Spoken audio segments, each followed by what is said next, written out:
മുസ്ലിം ലീഗിനെ ഏതാണ്ട് പരിഹാസ കഥാപാത്രമാക്കി ഇങ്ങനെ ഒരു പരുവത്തിലാക്കി തീർത്തുകൊണ്ടിരിക്കുകയാണ്.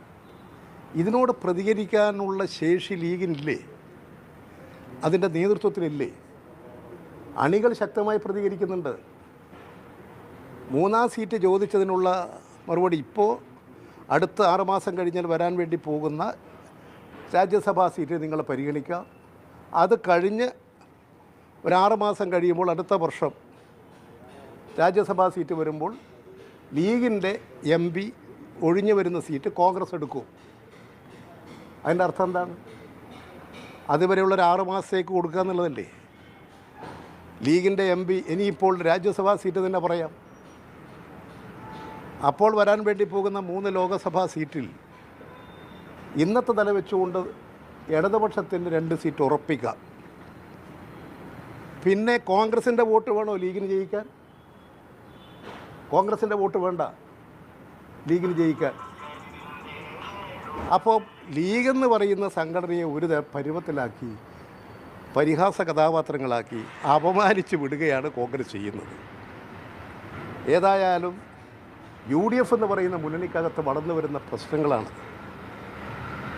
UDF ദുർബലപ്പെട്ടു വരികയാണ്. UDF എന്ന് പറയുന്ന മുന്നണി ദുർബലപ്പെടുകയാണ്. പരസ്പര വിശ്വാസമില്ലാത്ത പാർട്ടികൾ, മുസ്ലിം ലീഗിനെ വിശ്വാസത്തിലില്ലാത്ത കോൺഗ്രസിനെ വിശ്വാസത്തിലെടുക്കാൻ കഴിയാത്ത മുസ്ലിം ലീഗ്, അതിലുള്ള ഒരു ഘടക പാർട്ടികൾക്കും പരസ്പര വിശ്വാസത്തിൽ പ്രവർത്തിക്കാൻ കഴിയുന്നില്ല. ആ മുന്നണി ദുർബലപ്പെട്ടിരിക്കുകയാണ്. ഏതാണ്ട് തകർന്നു കിടക്കുന്ന മുന്നണിയാണ്. കോൺഗ്രസ്സിനകത്ത് തന്നെ ഗ്രൂപ്പുകൾ പിടിവലി നടത്തിക്കൊണ്ടിരിക്കുകയാണ്. അതിൻ്റെ ഭാഗമായിട്ട് ഇപ്പോൾ പുറത്തു വന്നിട്ടുള്ള വാർത്തകളനുസരിച്ച് VD സതീശനെ ആക്ഷേപിച്ച് പറഞ്ഞു വിട്ടു. VD സതീശൻ പുറത്തു നിൽക്കുന്നു. KPCC പ്രസിഡൻറ്റും പ്രതിപക്ഷ നേതാവും 2 വഴികളിലൂടെ സഞ്ചരിക്കുന്നു. ഇനിയുള്ള മറ്റ് നേതാക്കളും മറ്റ് വഴികൾ ആലോചിച്ചുകൊണ്ടിരിക്കുകയാണ്. അതുകൊണ്ട് കേരളത്തിൽ UDF ദുർബലപ്പെട്ട് കഴിഞ്ഞിരിക്കുകയാണ്. ഇന്നത്തെ ഇന്ത്യൻ രാഷ്ട്രീയത്തിൽ BJP RSS സംഘപരിവാറിനെതിരായി ശക്തമായൊരു പ്രതിരോധ നില ഉയർത്തിക്കൊണ്ടുവരാൻ ത്രാണിയില്ലാത്ത കഴിവില്ലാത്തൊരു പാർട്ടിയായി മുന്നണിയായി UDFും കോൺഗ്രസും മാറിക്കഴിഞ്ഞിരിക്കുന്നു. അതുകൊണ്ട് ഇടതുപക്ഷ ജനാധിപത്യ മുന്നണിയെ കൂടുതൽ ശക്തിപ്പെടുത്തുക, ഇടതുപക്ഷത്തിന് ജനങ്ങളാകെ പിന്തുണ നൽകുക, RSS സംഘപരിവാറിൻ്റെ ഫാസിസ്റ്റ് ഭീകരതയ്ക്കെതിരെ ജനങ്ങളെ ആകെ ഒന്നിപ്പിക്കാനുള്ള കർമ്മ പരിപാടിയിൽ എല്ലാ വിഭാഗം ആളുകളും ജനാധിപത്യവും മതേതരത്വവും ഫെഡറൽ സംവിധാനങ്ങളും കാത്തു സൂക്ഷിക്കാൻ, ന്യൂനപക്ഷ പിന്നോക്ക ദളിത് ജനവിഭാഗങ്ങളുടെ താൽപ്പര്യം സംരക്ഷിക്കാൻ ഇടതുപക്ഷത്തിന് കൂടുതൽ കരുത്തും ശക്തിയും നൽകണമെന്നാണ് ജനങ്ങളോടെല്ലാം ഞങ്ങൾ അഭ്യർത്ഥിക്കുന്നത്.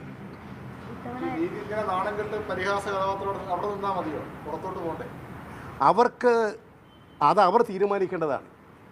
ഇങ്ങനെ ഒരു പരിഹാസ്യ കഥാപാത്രമായിട്ട് അവിടെ തന്നെ ഇരിക്കണോ?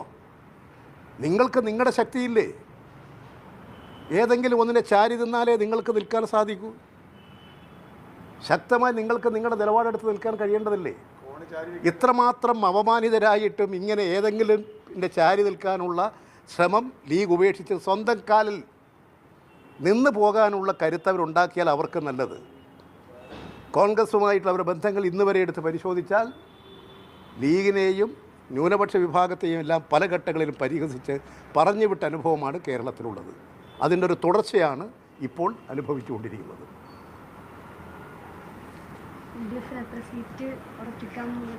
തെരഞ്ഞെടുപ്പ് പ്രഖ്യാപിച്ചിട്ടല്ലേ? ഇന്ന് സ്ഥാനാർത്ഥികളെ പ്രഖ്യാപിച്ചിട്ടേ ഉള്ളൂ. ഇടതുപക്ഷ മുന്നണിയുടെ 20 സ്ഥാനാർത്ഥികളെയും അതാത് പാർട്ടികൾ പ്രഖ്യാപിച്ചു. കേരള കോൺഗ്രസ് മാണി ആദ്യം പ്രഖ്യാപിച്ചു. CPI അവരുടെ 4 സ്ഥാനാർത്ഥികളെ പ്രഖ്യാപിച്ചു. ഇന്ന് 15 സ്ഥാനാർത്ഥികളെ CPM സംസ്ഥാന സെക്രട്ടറി പ്രഖ്യാപിച്ചു കഴിഞ്ഞു. 20 പേരും രംഗത്ത് വന്നു. എല്ലാ സ്ഥലങ്ങളിലും ഇന്ന് സ്ഥാനാർത്ഥികൾ ജനങ്ങളെ അഭിമുഖീകരിക്കുകയാണ്. വലിയ സ്വീകാര്യതയാണ് ഓരോ പ്രദേശത്തുമുള്ളത്. സ്ഥാനാർത്ഥികളെ ജനങ്ങൾ അങ്ങേയറ്റം ആദരവോടുകൂടി വരവേൽപ്പ് നടത്തുകയാണ്. പലരും സ്ഥാനാർത്ഥിയാണെന്ന് അറിഞ്ഞപ്പോൾ ചെന്ന് അവർക്ക് വലിയ അംഗീകാരം നൽകുകയാണ്. അവർക്ക് വേണ്ടിയിട്ടുള്ള വലിയ പ്രചരണങ്ങളിലേക്ക് ജനങ്ങൾ ഏർപ്പെടുകയാണ്. ആകെ കേരളത്തിൻ്റെ അന്തരീക്ഷത്തിൽ ഇടതുപക്ഷം വളരെ സജീവമായി നിറഞ്ഞു നിന്നിരിക്കുകയാണ്.